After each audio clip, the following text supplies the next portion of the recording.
종합제 TV 시청자 여러분 안녕하십니까. 2024년 7월 19일 오후 1시입니다.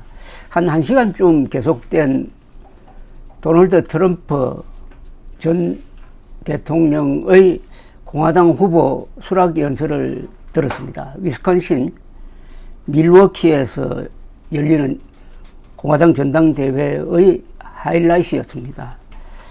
이 연설에서 트럼프는 과거와 달라진 모습을 보였습니다. 암살을 모면하고 살아났다 하는 것을 앞세우면서 하나님이 우리 편이다. 이제는 용서를 이야기하고 통합을 이야기하고 사랑을 이야기하고 이렇게 좀 느긋한 연설을 했습니다. 꼭 무슨 챔피언의 연설 같았습니다. 도전자인데 그러면서 바이든을 직접 언급해서 공격하지는 않았습니다. 한 번밖에 없었습니다. 그냥 스쳐 지나갔어요. 그리고 주야장창 이야기하던 2020년 대통령 선거가 부정선거였다, 도둑질 당했다는 이야기는 아예 하지를 않았습니다. 그러면서 좋은 말을 많이 했는데 초점은 어디에 모았느냐 하면은 불법 이민 문제였습니다. 멕시코와의 국경지대를 통해서 대규모 침공을 당하고 있다. 이걸 가장 핵심적인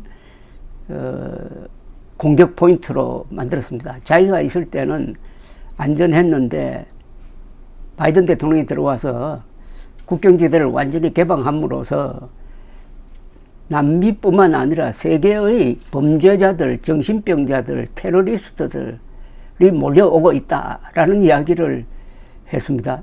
아주 으스스하게 했습니다. 심지어 베네수엘라에서 요새 범죄율이 낮아지고 있는 것은 베네수엘라의 범죄자들이 미국으로 많이 들어와서 그렇게 되었다는 확인이 안 되는 이야기도 하고, 난데없이 워싱턴이 지금 살인 우범지대로 변하고 있다라는 이야기를 했습니다. 그가 한 이야기를 팩트 체크를 하면은 상당수가 거짓말이나 과장으로 드러날 것인데, 지지자들을 모아놓고 이야기를 하니까 말이 아주 과하게 나오는 경우가 많았습니다.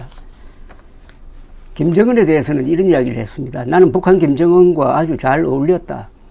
김정은도 내가 돌아오기를 기다리며 보고 싶어 할 것이다. 언론들은 내가 그렇게 김정은과 친하다고 했을 때 어떻게 그와 잘 지낼 수 있었냐며 싫어했다.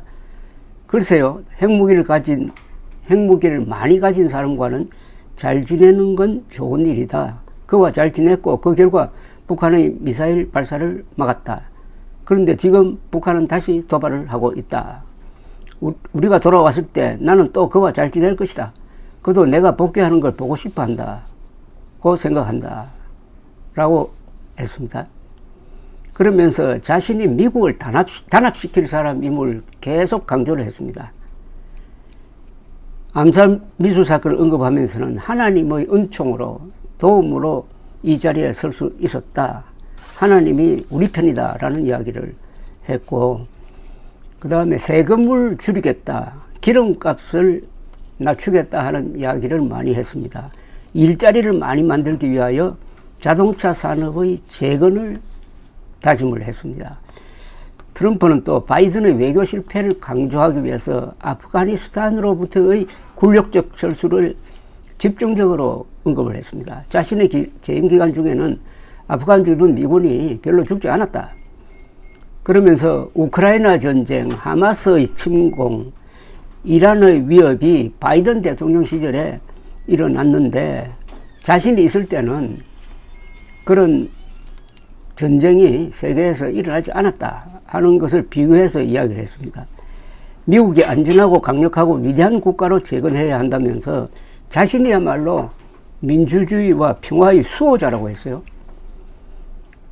트럼프는 유권자들의 삶에 다가가는 연설을 했습니다. 정의나 개혁이나 하는 이런 공허한 이야기는 하지 않았습니다.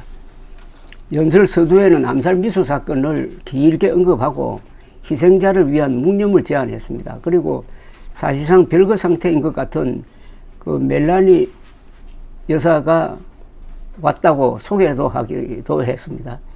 일방적인 웅변이 아니라 대화하듯이 편하게 이야기를 했습니다. 그러면서 자신이 지금 여러 수사기관 재판 등등을 받고 있는 데 대해서는 이게 바이든의 사법부를 가장한 마녀사랑이다. 이걸 중단시켜야 된다. 뭐 이런 좀 무리한 이야기도 많이 했는데, Make America Great Again, 줄이면은 마가라고 하죠. Make America Great Again이란 말을 여러 번 하고, 여기에 관중들이 환호를 보내고, 또 요새는 USA, 우리로 말하면 대한민국의 것하고 비슷한데 USA 하는 그런 합창에 가까운 응원이 쏟아지기도 했습니다. 구사의 일생으로 살아난 다음 많이 달라진 모습을 보였다는 평가를 받겠는데, 미국 언론은 이런 연설이 나가면 그 즉시 팩트 체크를 합니다. 오늘 연설에서 트럼프 대통령이 한 거짓말이 몇 개고, 과장이 어느 정도고, 왜곡이 어느 정도다. 여기에 걸리면은 아마 박수 많이 친 것하고는 별도로 상당한 허점이 발견될 것이라고 생각이 듭니다. 타이밍상으로서는 절묘한 타이밍에 했습니다.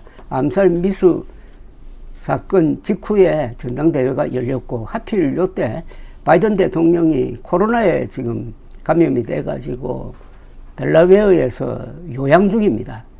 그런 과정에서 민주당 지도부가 이제는 공개적으로 바이든 대통령의 후보 사퇴를 압박을 하고 있고, 아마 바이든 대통령도 버티기가 힘들 것으로 보입니다. 가장 아픈 게 두 가지입니다. 민주당 지도부 인사들이 거의 공개적으로 바이든 대통령이 후보직을 내려놓아야 한다. 그렇게 하지 않으면은 오는 11월 대선, 그리고 11월 선거는 이 총선이라고 부릅니다. 거기에는 대선, 상원, 하원, 주지사 선거를 같이 하기 때문에 그 선거에서 민주당이 폭망할 것이다 하는 그런 위기감을 가지고 바이든을 압박을 하는 것 하나 하고, 두 번째는 이 정치 현금을 많이 받아야 하는데, 최근에 와서 바이든을 돕던 사람들이 후보직에서 물러나지 않으면 그때까지 헌금을 중단하겠다고 지금 하고 있습니다. 이게 바이든으로 하여금 버티기 어렵도록 만드는 결정적인 요인입니다. 특히 조지 클루니라는 그 유명한 배우가 바이든 대통령을 위한 정치 헌금 행사를 주도적으로 만들고 해가지고 한 달 전에는 할리우드에서 모금 행사를 했는데 단번에 한 3천만 달러를 모금을 했습니다.